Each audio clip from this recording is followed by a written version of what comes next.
I'm going, that's bullshit. That's wrong. I was a really sick kid. And there was only 25,000 people living in Vegas at the time. They never thought it was going to happen. You know, I'm no longer a naive 22-year-old. I'm a naive 23-year-old. Because there's just so much government BS you have to go through. But I went and got a lawyer. No one saw it coming, not from Rick Harrison. The man who built an empire on dusty antiques and silver-tongued negotiations now finds himself at the center of a scandal so bizarre, so deeply buried in secrecy, that even his closest allies are distancing themselves. What began as a quiet federal inquiry has exploded into a full-scale investigation, with whispers of arrest swirling through Las Vegas like wildfire. For years, Rick was the calm, collected face of Pawn Stars, the man who could appraise a Civil War rifle in one breath and negotiate its price down to pennies in the next. America trusted him. He wasn't just a TV personality, he was every man's businessman. But behind that poker face, investigators say, Rick was juggling more than just rare coins and celebrity memorabilia. Authorities allege that Rick Harrison may have been engaged in a complex web of secret dealings, transactions that go far beyond what fans ever saw on the showroom floor of the gold-silver pawn shop. And now, with subpoenas flying and court documents piling up, the public is asking one question: what exactly was Rick hiding? The first tremor came from a former employee, someone who had worked behind the scenes at the pawn shop for years, buried deep in the store's logistics. This individual, protected by anonymity, contacted authorities with claims of unusual financial activity, suggesting that large sums of money were changing hands off the books. The tip was vague at first, barely enough to raise an eyebrow. But then came the banking records. According to internal sources close to the investigation, financial auditors uncovered what they called patterned anomalies. Multiple wire transfers, routed through obscure accounts, some even leading offshore. Rick's name appeared on several of them, and these weren't just payments to suppliers or auction houses. They were payouts, frequent, large, and unexplained. The FBI got involved shortly after, and that's when the story stopped being just about a pawn shop. Officials say they're looking into potential money laundering, tax evasion, and involvement with unregistered asset dealers operating under shell corporations. At the heart of it all, a seemingly legitimate business that may have been used as a front for something much darker. Publicly, Rick has remained tight-lipped. Privately, he's reportedly retained a legal team with experience in federal criminal defense, lawyers who've represented white-collar clients with high stakes and even higher profiles. That in itself has raised eyebrows. Why the sudden need for such heavyweight legal counsel? The rumors grew louder when Homeland Security paid a quiet visit to the pawn shop's back offices last month. Unannounced, no cameras, no press. Witnesses say agents spent nearly 3 hours inside, examining documents, computers, and allegedly removing hard drives. What were they looking for? No one's saying. But the tone in Las Vegas changed that day. But I went and got a lawyer. The judge said he was the first one there. Give him a city business license, and you're going to give it to him for the 1955 price of $50. After me, they changed the rules around. Had they changed it? Now every time the city population goes up, there's an auction for the license. The last one went for $2 million. Big difference. Yeah. Do you remember the feeling when you got the call that you got the license? I was like, yeah, oh yeah, yeah. I just hit the lottery. You never went to college, did you? Nope. All this talk about free college, and you can't make it unless you went to college. How far in high school did you go? Finished the 9th grade. 9th grade? Yeah. Then what happened? Little bit of job here. I started buying and selling stuff. Basically educated myself. And then I'd always been buying and selling stuff. My dad had a little coin shop, and I wanted a pawn shop. Got it figured out, and I knew from the beginning that I had to be different than the other guys. Okay, there was a couple independent pawn shops in town, but most of them were all owned by really large chains. Most people don't realize this. There's one chain of pawn shops in the United States with 1,000 stores, and there's another one with 1,000 stores. I mean, so I realized quickly you can't go head-to-head with Walmart. I had to be Tiffany's. From Hollywood Boulevard to the dusty side streets of downtown Vegas, everyone's talking.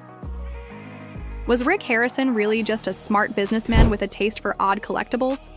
Or was he playing a long con, one that exploited the trust of viewers, the legitimacy of television, and the opacity of private sales? Then there's the connection no one wants to touch: Rick's ties to private collectors with international influence.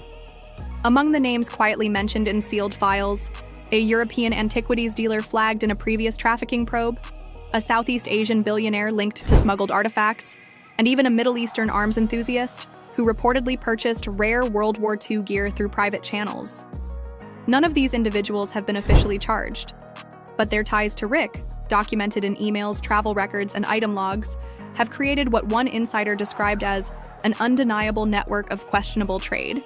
And now, questions are being asked about the very origins of the items featured on Pawn Stars. Were all those transactions above board? Or were some of those jaw-dropping appraisals hiding secrets of their own?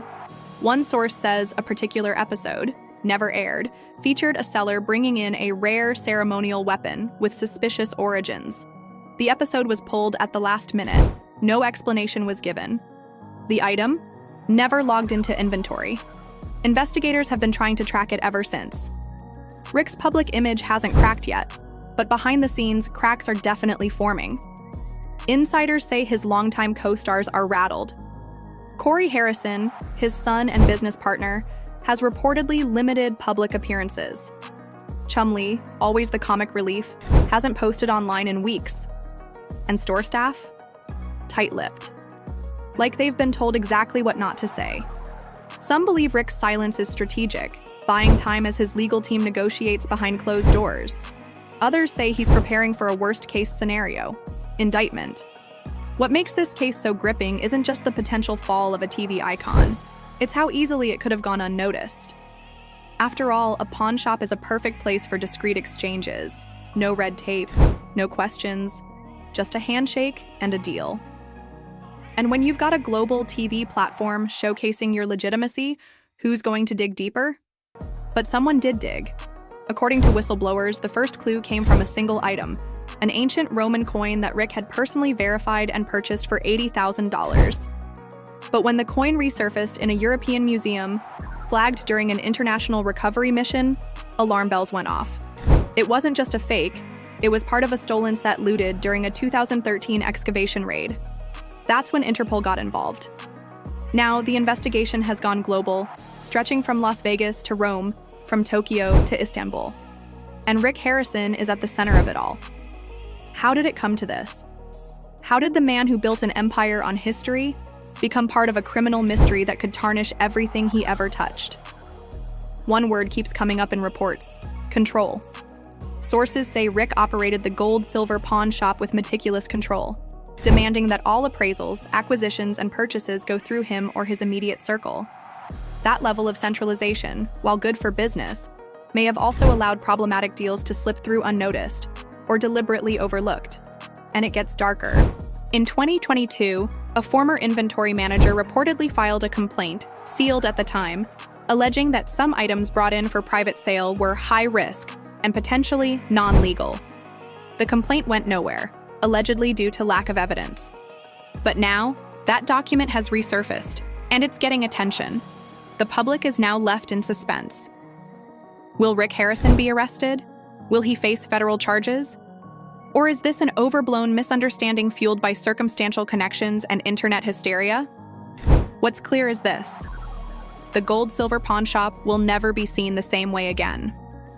The man who turned negotiating into a national sport now finds himself in a negotiation of his own, one that could determine his freedom, his legacy, and the fate of the most famous pawn shop in America. And this is just the beginning.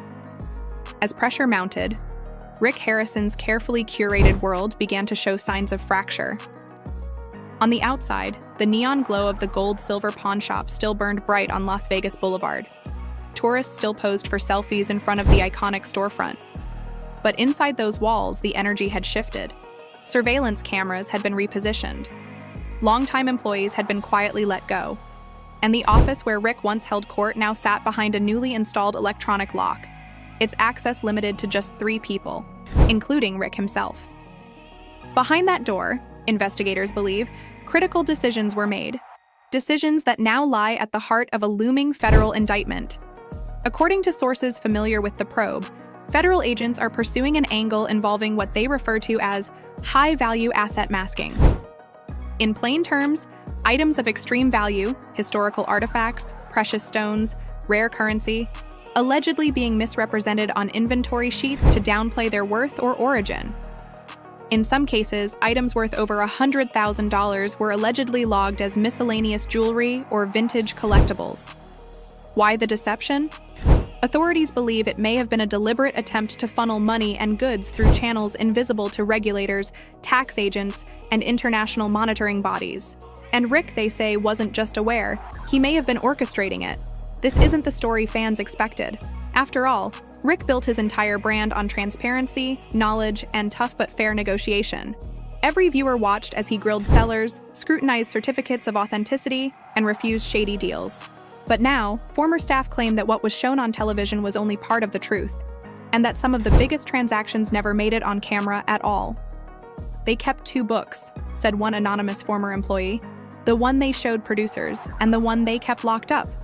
That's when the name Victor Solano entered the picture. A former FBI analyst and now a private investigator hired by an anonymous party with business ties to Rick, Solano has been feeding crucial intel to the case. He alleges that Rick had a consistent pattern of sourcing items through backdoor international contacts, many of whom are currently under investigation for smuggling or tax evasion. Solano's report, partially leaked to the press, includes flight records, encrypted communications, and even surveillance footage of Rick attending an unsanctioned private auction in Singapore. The items sold that night? A jade dragon figurine believed to have been looted during the Boxer Rebellion, a fossilized raptor claw with disputed ownership, and, most damning, a collection of Nazi memorabilia banned from public sale in multiple countries. Rick's legal team has dismissed these claims as wildly speculative and deeply defamatory, arguing that their client has always operated within the bounds of both U.S. and international law. But with every new leak, that defense becomes harder to maintain. The authorities aren't just chasing missing money or mislabeled inventory, they're chasing intent. And to prove criminal intent, they're focusing on the people around Rick, his inner circle. Corey Harrison, long assumed to be Rick's successor, has reportedly been questioned by federal agents twice in the last month. Though not accused of wrongdoing, he is now considered a key witness in the ongoing case. Insiders say Corey looked visibly shaken following one of the sessions and hasn't returned to the shop since. Chumlee's silence, too, is raising alarms.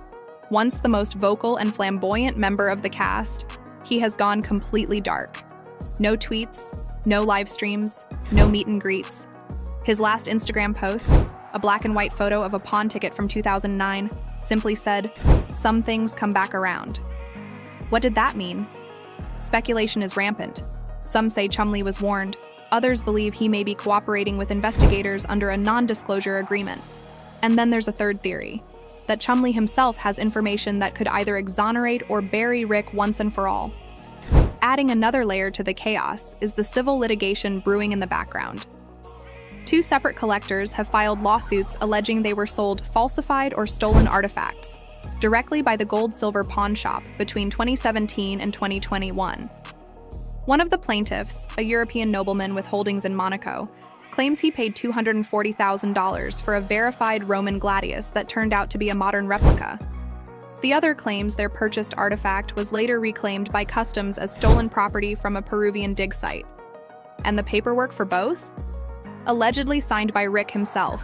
If even one of these civil suits is upheld, it could shatter any remaining illusion of innocence. Meanwhile, Las Vegas officials are feeling the heat.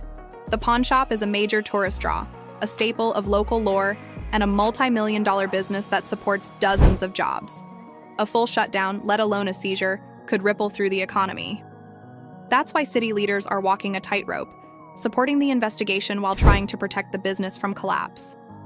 But protecting the business may be impossible if the allegations stick. Some local news outlets are already using the word empire, as in the fall of the Pawn Stars empire. And with every passing week, new leaks, documents, and witnesses seem to strengthen the case against Rick. Then came the search warrant.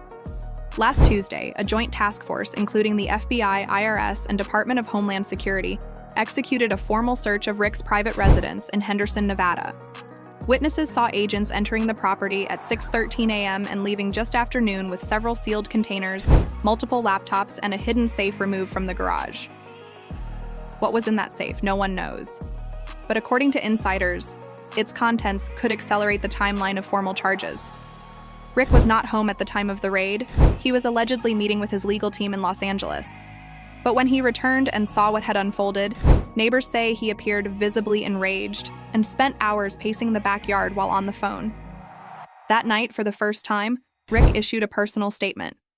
Recent media reports have presented an unfair and incomplete narrative.